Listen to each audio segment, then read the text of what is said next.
Tudo certo? Segunda série, tudo bem? Bom dia. Professora Daiane aqui com vocês. Hoje eu vou corrigir a atividade que eu solicitei como tarefa na aula anterior, tá? Então, nós vamos ali na página 41, nós vamos ver os exercícios ali do 1 até o 5, os quais eu havia solicitado para que vocês resolvessem.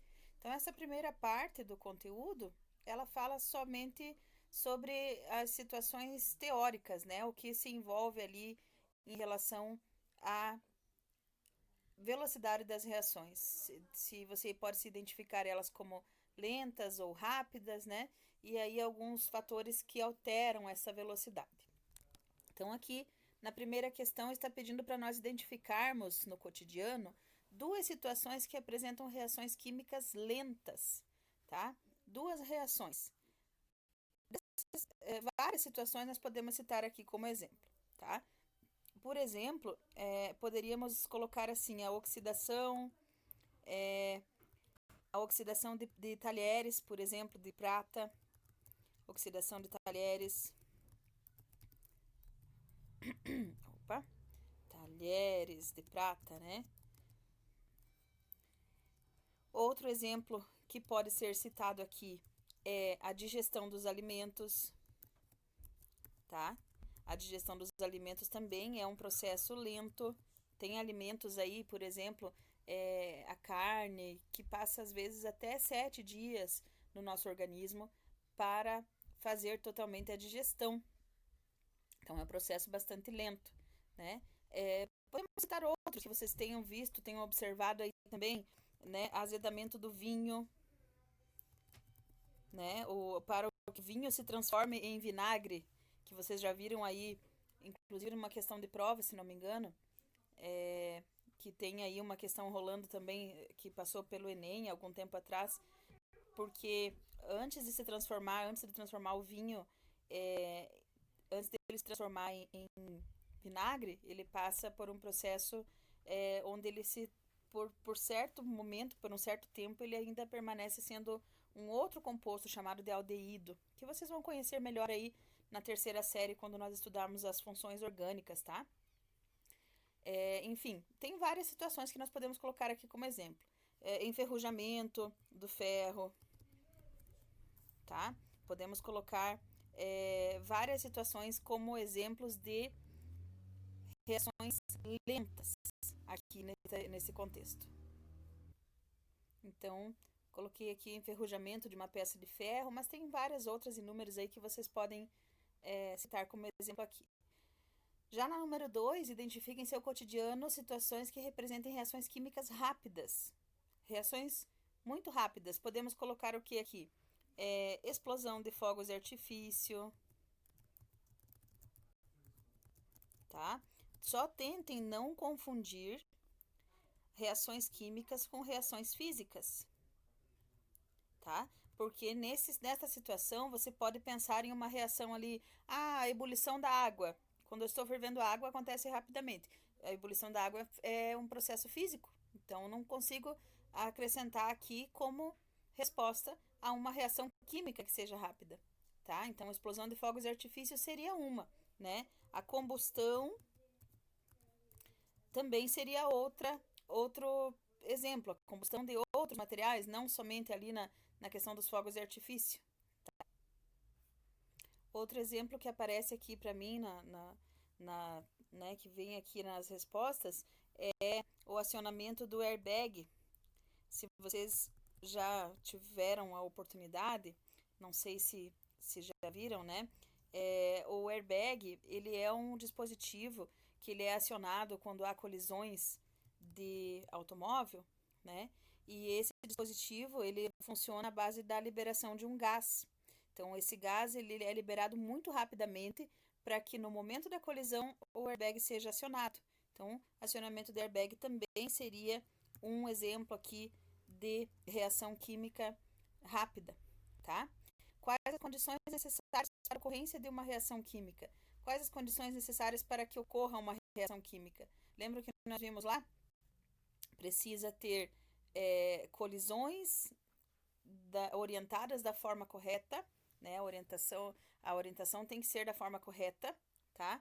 precisa ter afinidade química, senão não acontece, né? E precisa ter a energia de ativação necessária para que os elétrons se movimentem, né? E cancelem, digamos assim, ou ocorra uma troca entre as ligações dos reagentes para formar as ligações dos produtos, tá? Então, tem várias situações que nós podemos colocar aqui nesta respostas necessárias. Então, coloquei aqui energia suficiente, orientação favorável, né, para que ocorram as colisões necessárias e afinidade entre os reagentes, pois se não houver afinidade entre os compostos, entre as substâncias que irão reagir, a reação também pode não acontecer, ok? A número 4, na sequência aqui, deixa eu passar um pouquinho.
A número 4, só desculpem aqui que eu tive que mudar o material, então demorou um minutinho ali.